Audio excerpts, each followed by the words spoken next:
Man, I just woke up. My hair looks terrible. I had too much to drink last night.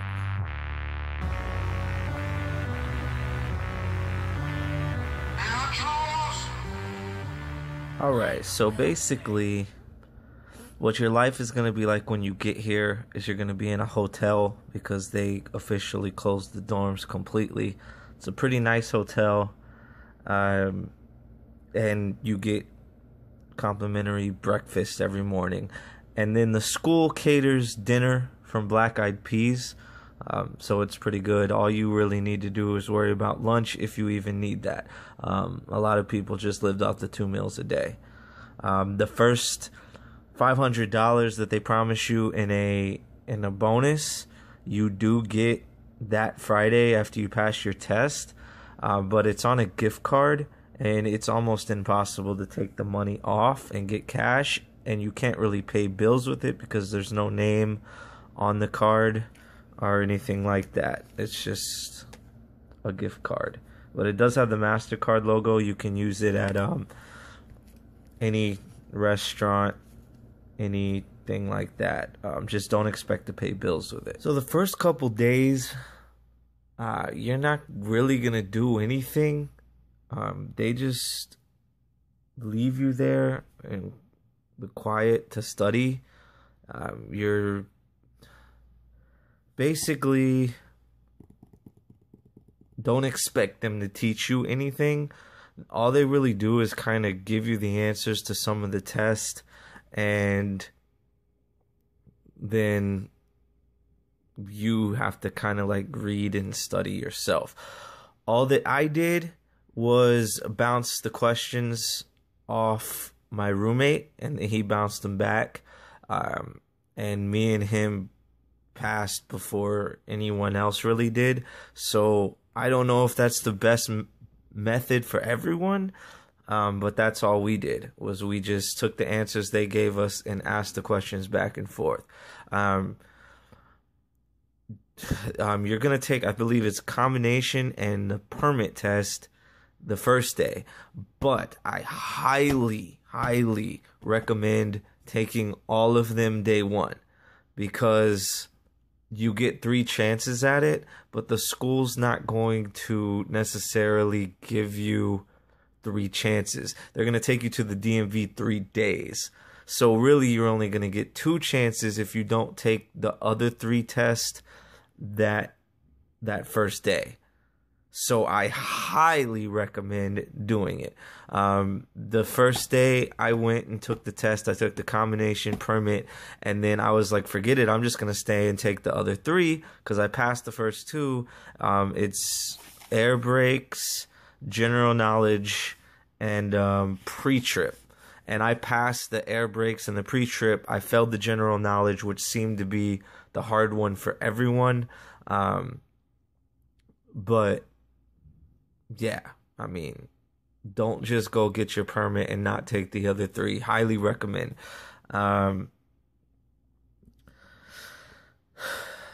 So yeah, basically just be prepared. If you keep failing, I wouldn't worry about it too much. Like, you get 3 chances, and if they send you home and then you go and you get the permit by yourself, or not the permit, if you go and finish the test by yourself, which I've heard it's actually, the tests are easier at other DMVs. They kind of take you to the more challenging DMV that goes through the electronic system. But if you pass on your own, they'll bring you back the following Thursday to start driving. So don't worry about it too much. But if you fail for the 3rd time, then you have to pay another $70 just to retake the test. So after you start driving, you're going to straight line back the first day. Basically, you just pull up and then you go back. Pull up and go back. It's harder than it seems, actually. But I mean, once you get it, it's real easy. Then you do parallel parking, which I don't even understand how it's considered parallel parking, and you're never going to use it ever, but you have to learn it for the DMV test. I could probably teach you how to do it. I'm not going to do that on this video. But what do you do after that? Then you hit the access road. After you pass your parallel parking test with them, you hit the access roads, and basically you're just working on your shifting. Now, for me, I came into it never driving a standard. I've tried to drive a standard, and the problem that I had when I was driving it right on regular cars was I could rarely get into first gear. That was always the hardest for me because it was like letting off the clutch while slowly accelerating, and I would always stall out and die. And so I just was like, forget it. I'm never going to drive a standard. Now, with these standard transmissions, it's nowhere near the same. It's technically easier. You basically put it in third gear when you're starting out on the highway. You put it in third gear, and then you just slowly let off the clutch, and then it goes, and then you can hit the accelerator. You don't have to ease on the accelerator while easing off the clutch. So if you're worried about driving a standard, honestly, it's not that difficult. They teach you this. It's called double clutching, where you clutch into neutral and then you clutch into gear. It's kind of like a rhythm thing, and that's what they want you to learn. But it's gonna take practice, and then after that, they'll take you on the highway a little bit. But basically, the second day after shifting, they teach you how to turn, and like I said, I can't teach you over this video. Basically, you just pull up to where you got 10 feet left, and then turn. Then the third day of driving out with your instructor is highway. I mean, you're kind of just putting it all together with turns, highway, shifting, all that. And then they take you to do your driver's test with the school, which you have to pass before they take you to do your driver's test with the DMV. So they'll take you to run the route, and basically they'll just run you on that route so that you'll learn it.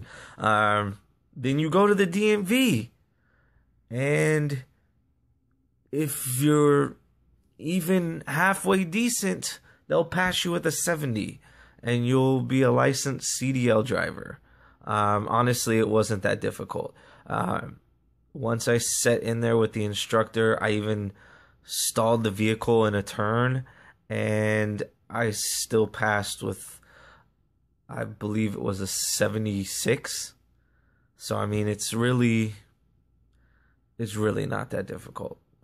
Once you get to that point, there's only one person that failed, and he retook the test the following Friday, and he passed. Just some things to keep in mind. Your trainers are going to make it seem a lot more stressful than it actually is. You're going to be looking in your mirrors, so much that you're hardly even looking forward, and they're still going to be yelling at you that you're not looking in your mirrors. Don't take it personal. I heard them teaching in a room next to me, and they were saying you need to be yelling, like, look in your mirrors. It's just they're trying to force good habits into your head.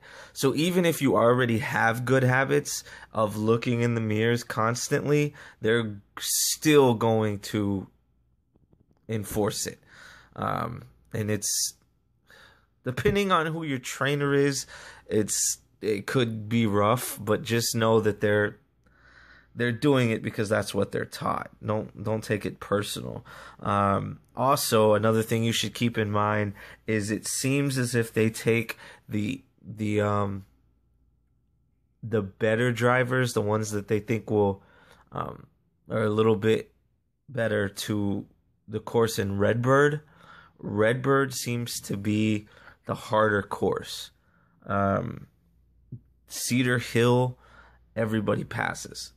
So if you get Cedar Hill, good job. If you get Redbird, it's going to be a little bit more challenging, and you're also not going to get as much practice on it. However, the one person that we had that failed at Redbird, they took him to Cedar Hill on Friday. So don't stress it. After that, you got 2 days of boring orientation where they teach you a bunch of stuff you already learned in a classroom. They run your background, they do your job history verification, and you basically just sit around for 2 days. Then they send you to a terminal, and some people, their trainer's already there and they leave out that day. Others get sent to a hotel for a few days. And you're on your way. The only thing that I would really suggest, that I kind of learned the hard way, if you look at all that crap in that suitcase and all that crap, don't do that. Just pack lightly, because I was under the impression that I was going to go home for a few days before I went out with my trainer, and it didn't happen that way. I didn't even get a day in the hotel. I'm in a hotel now, but that's a different story that I will explain later. But I went straight from the school into his truck that night, and I had way too much crap, and it's way too heavy, so pack lightly. And yeah, that's just some advice. But yeah, I hope that this video was helpful, or help you in deciding what you're going to do. Oh yeah, and then man, this is what you get when you pass. Tokyo drift through the hills. Used to have to walk no wheels. Now my wins for the krill. Young zone for real. $100 bills. Young zone for real. Have a good one. Like and subscribe, or all that crap.